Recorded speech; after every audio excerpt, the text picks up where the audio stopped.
And I must say that, some people have given me a lot more credit and so on than I believe that I personally deserve in this area of healing and so on. But when somebody comes to me whose belief in me is stronger than their own disbelief in themselves, I find I can help them. It isn't me, Wayne Dyer, this physical body that is here. It's this energy of knowing that healing is possible and that it's in every one of us. And that healing energy is something that all of us have. And that by putting your hands on or just convincing somebody or just letting them know that I have such a strong belief in you that you can be healed, that has a tendency to transcend the negativity that is the disease process. And that it isn't some magical faith healing kind of thing at all. I mean, if you read the work of Bernie Siegel, and if you read Deepak Chopra, and you read Dean Ornish, and many of these people, medical people, who are talking about the mind-body connection, they're really talking about a strong sense of connecting to the chi, or the prana, which is just the energies. It's just another word for that energy, for that God force.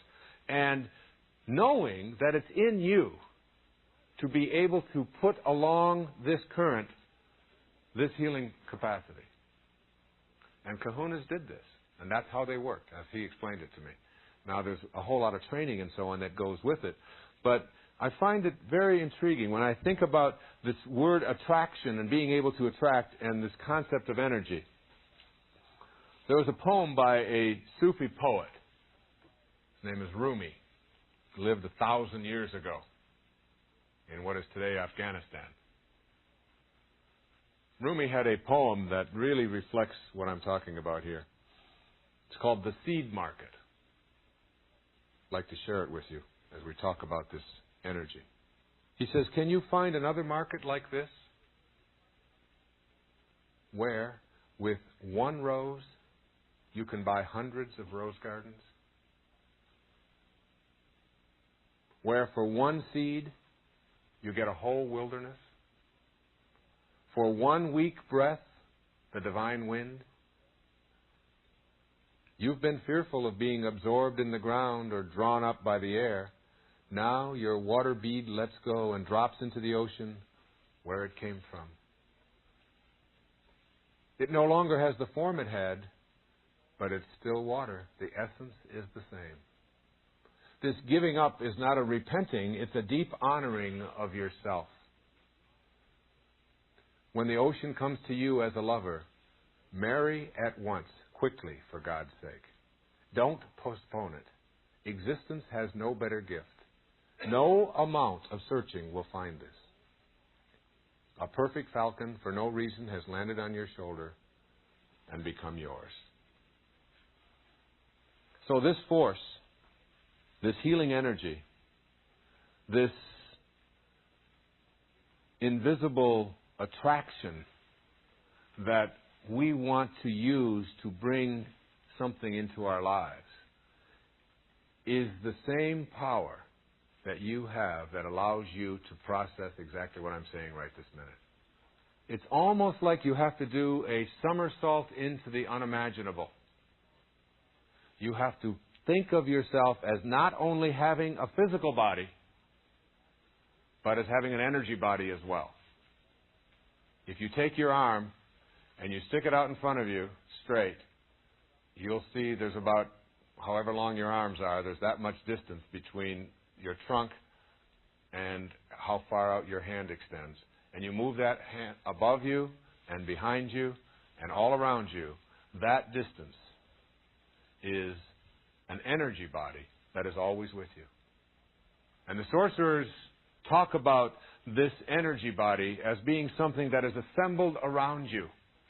And this is a foreign concept to all of you cookie thieves out there.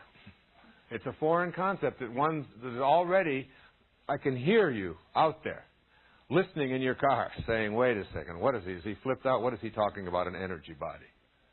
And yet, when you begin to see that this energy body, if someone gets too close to you, if someone is talking to you and they stay about here, you're pretty comfortable, aren't you? It's okay if I stay about an arm's length away.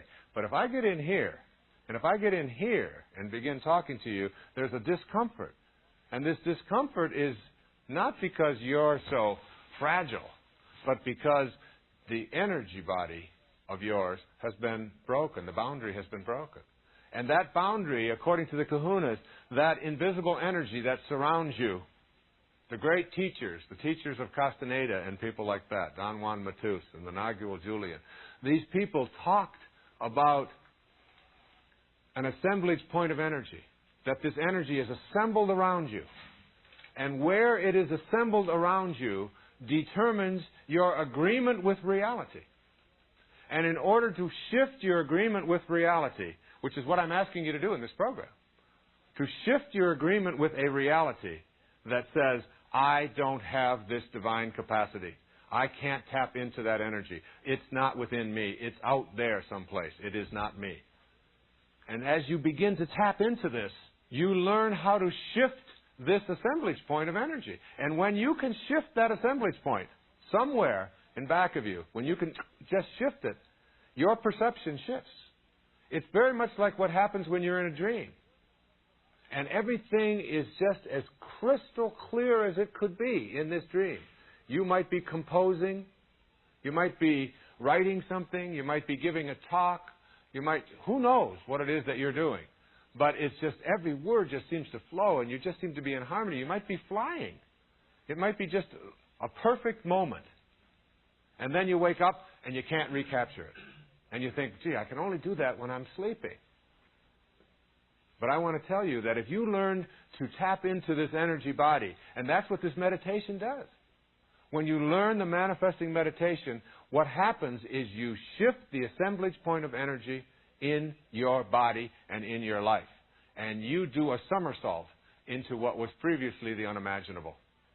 And what happens is that you begin to see yourself as someone who has much greater power than you ever thought you had before. Someone who can do things that you've been told you can't do. Someone who can be in more than one place, perhaps, at the same time, like you are when you're in your dream. Someone who can change shape, like you do when you're in your dream. Someone who can be young or old. Don Juan, in his training, in his early training, Don Juan Matus, in his earliest training, had to dress as a woman for 2 years and disguise himself as a woman and never, ever be found out. If he was ever found out, he had to start the 2 years over.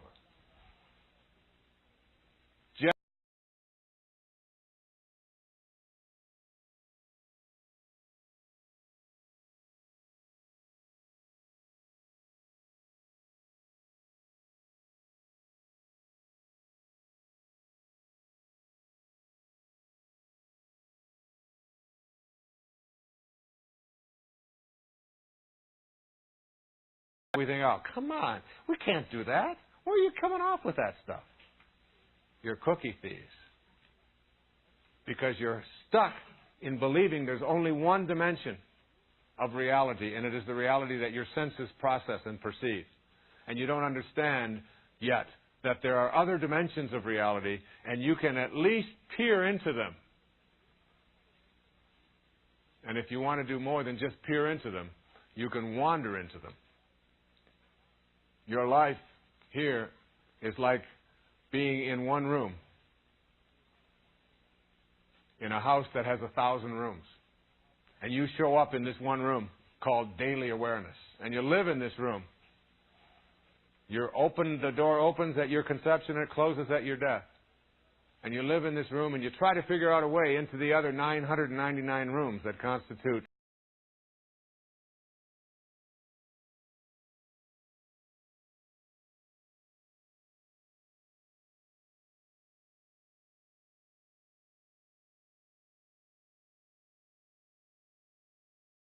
doesn't work, and you just keep pushing against these walls. And then you have the insight, the awareness, and you step back, and finally you realize that the doorway out of the limitations of daily awareness opens inward. You step back, and you allow the door to open. and you walk right through.